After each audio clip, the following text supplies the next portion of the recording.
Olá a todos, eu sou Leonardo Tamarte, escritor e realizador audiovisual, e seja bem-vindo a mais um vídeo do canal Entre Páginas e Prateleiras, né?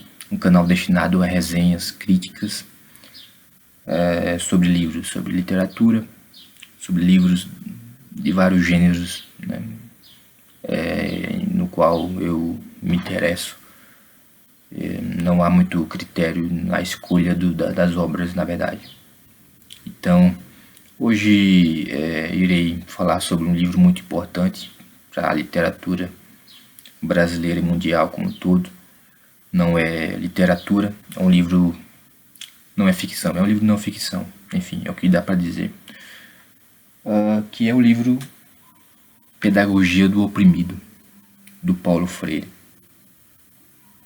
O Paulo Freire escreveu esse livro dentre tantos outros, sendo que esse é o mais popular e mais conhecido dele, né? Pedagogia do Oprimido. Para ver melhor aqui, muito bem, enfim, não sei. Publicado em 1968, na verdade ele foi publicado primeiro em espanhol, depois em português, não sei se foi depois em inglês. Porque ele foi publicado no exílio, né? Pedagogia do Oprimido, de Paulo Freire, é um dos livros mais importantes da história da educação.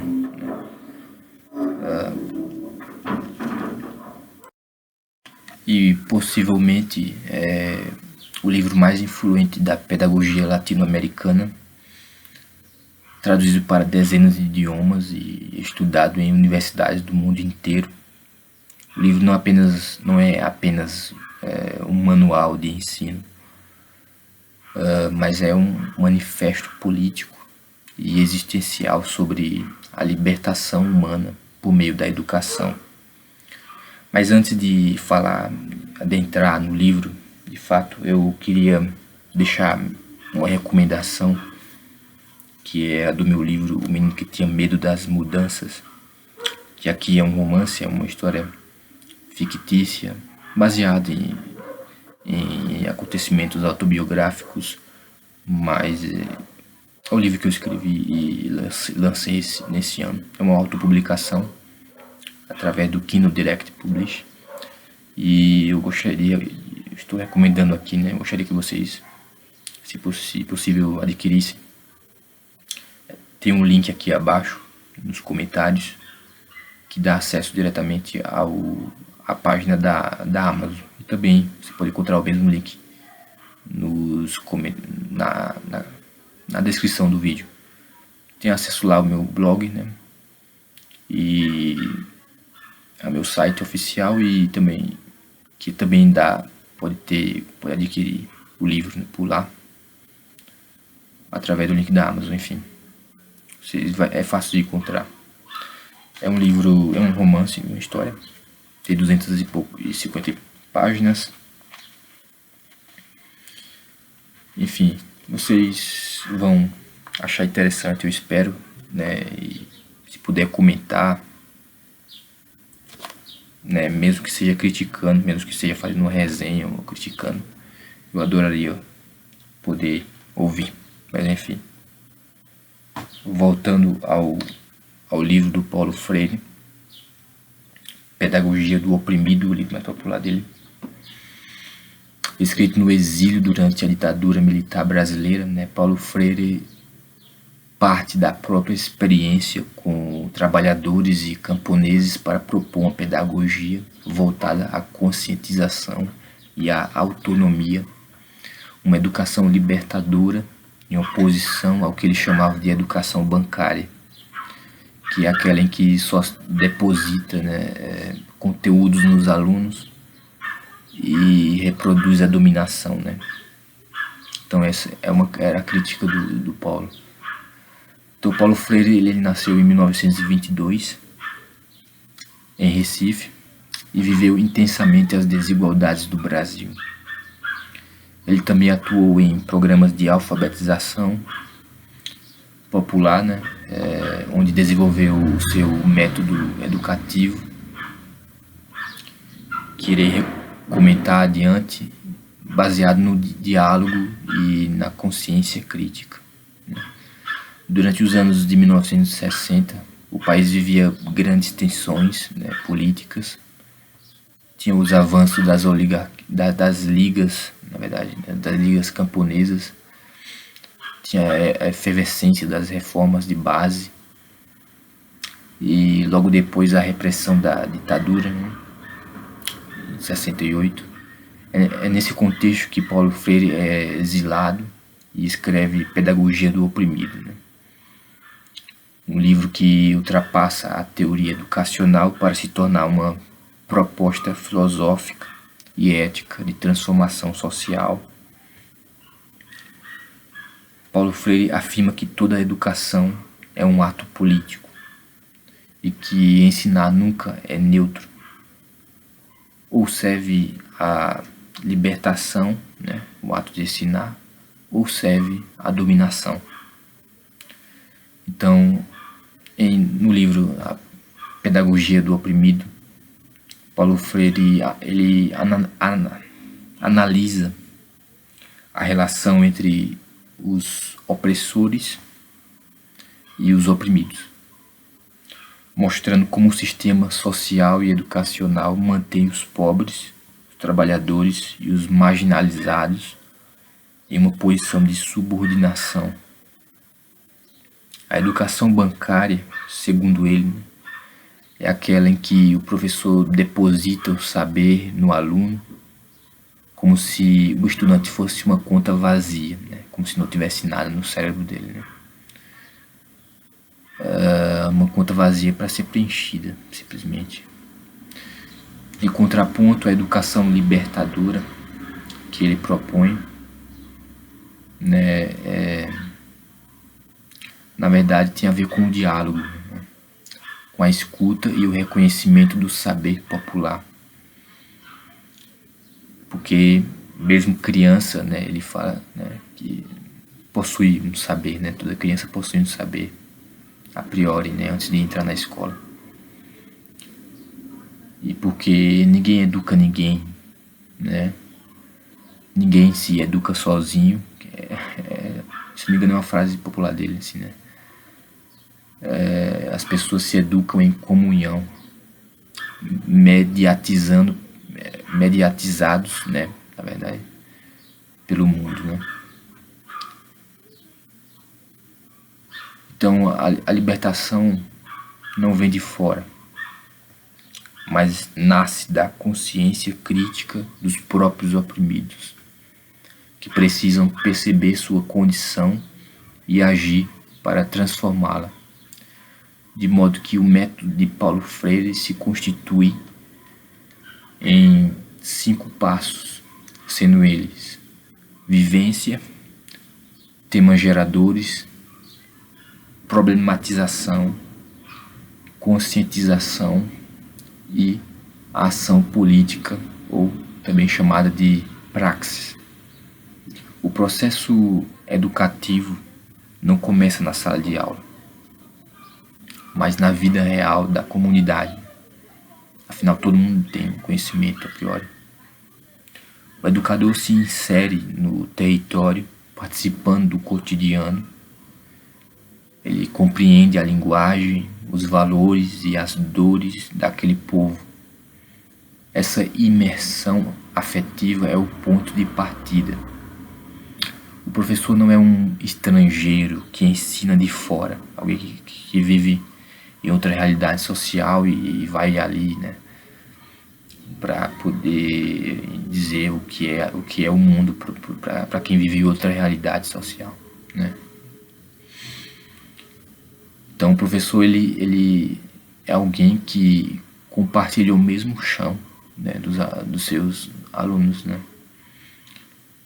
Então aqui nessa obra, Paulo Freire dissolve a hierarquia, essa hierarquia que existe.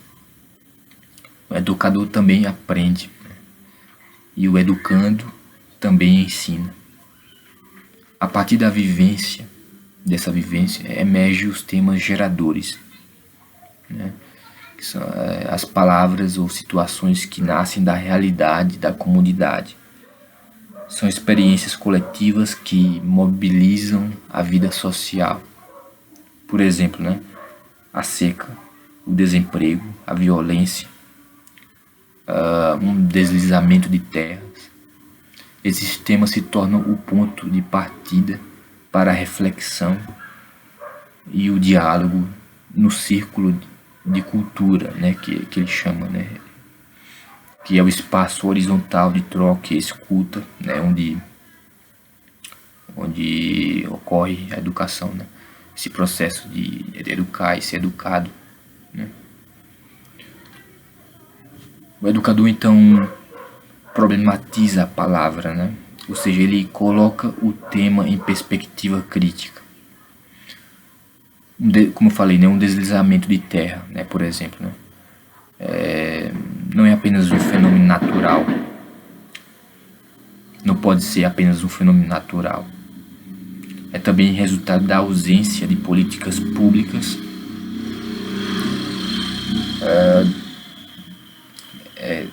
da desigualdade urbana, da segregação socioespacial e da negligência do Estado. Essa leitura do mundo é a base da leitura da palavra, né, do tema. E Paulo Freire ensina que antes de ler o texto é preciso ler o contexto. Então é preciso ler esse contexto, né, ver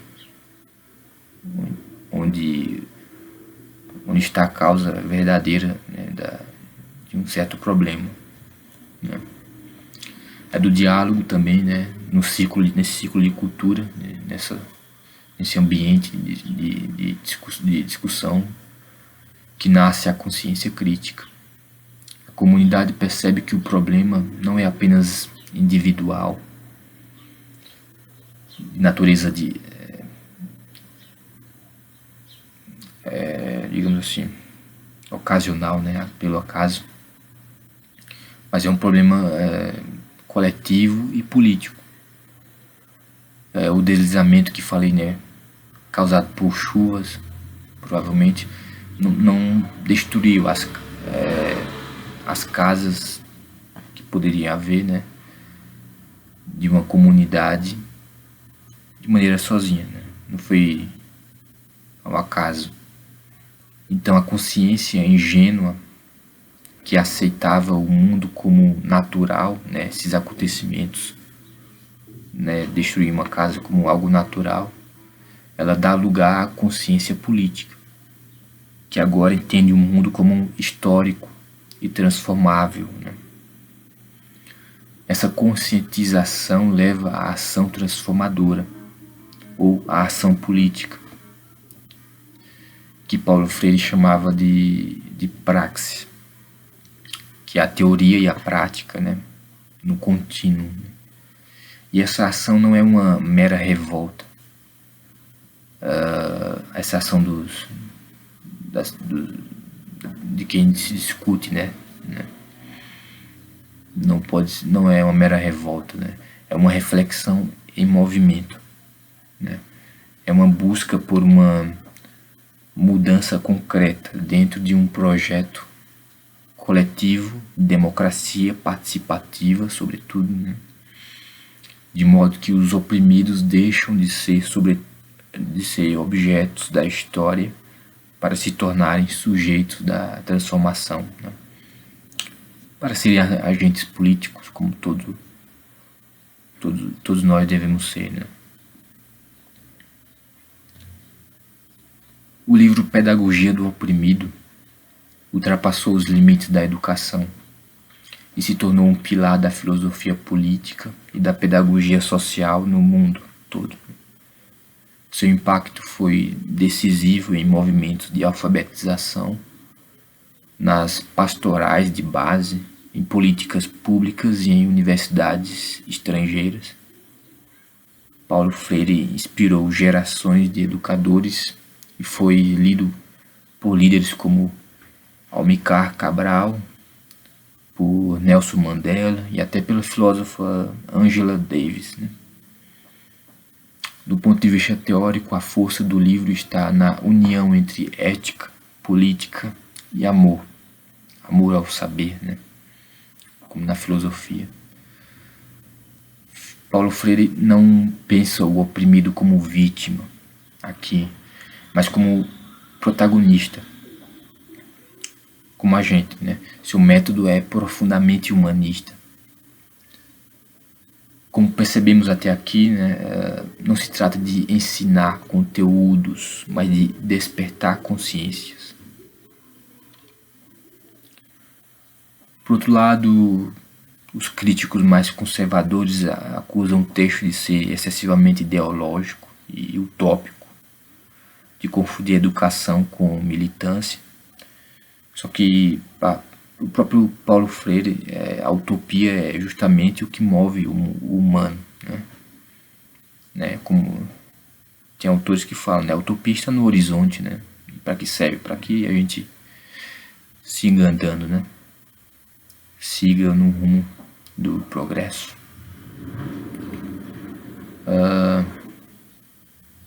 Então, para Paulo Freire, a utopia é justamente o que move o humano, é a crença de que o mundo pode ser diferente, né?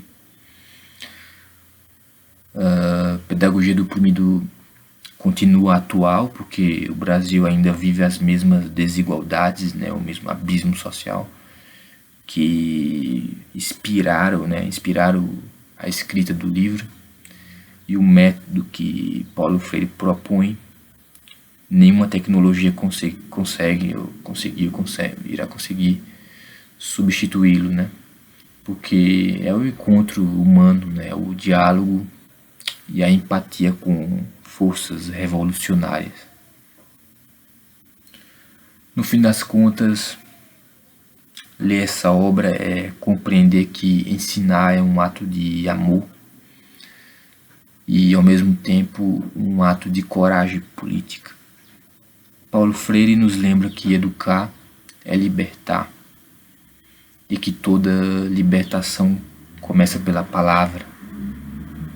Então era isso que eu queria dizer sobre essa obra magnífica do Paulo Freire, né? Pedagogia do Oprimido. Ele que é o patrono da educação brasileira, né? Paulo Freire. E com todo mérito, né? Apesar de certas figuras não gostarem dele, por motivo nenhum, porque nem sequer nunca leram nada dele. Então fica a recomendação, né, de que leiam a obra. Eu confesso que não é uma obra muito fácil de ser compreendida. Eu li ele quando estava cursando pedagogia, apesar de não ter terminado o curso. Enfim, isso não importa. Mas é um livro que qualquer pessoa deveria ler, né?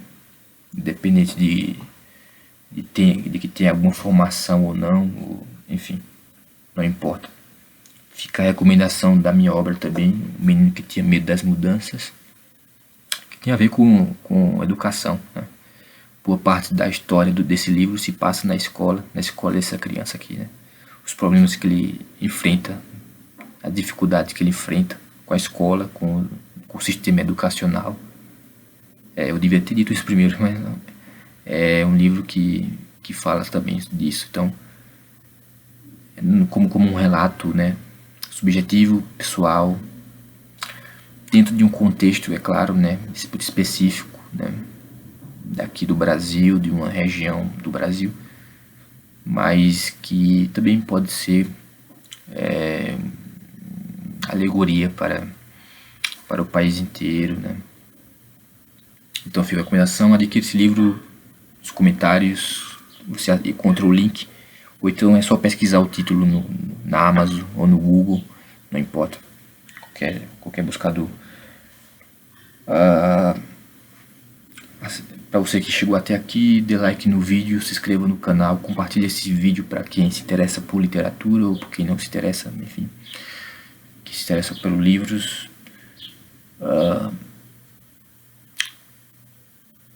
E também visita meu site, né, meu blog oficial. Lá você vai encontrar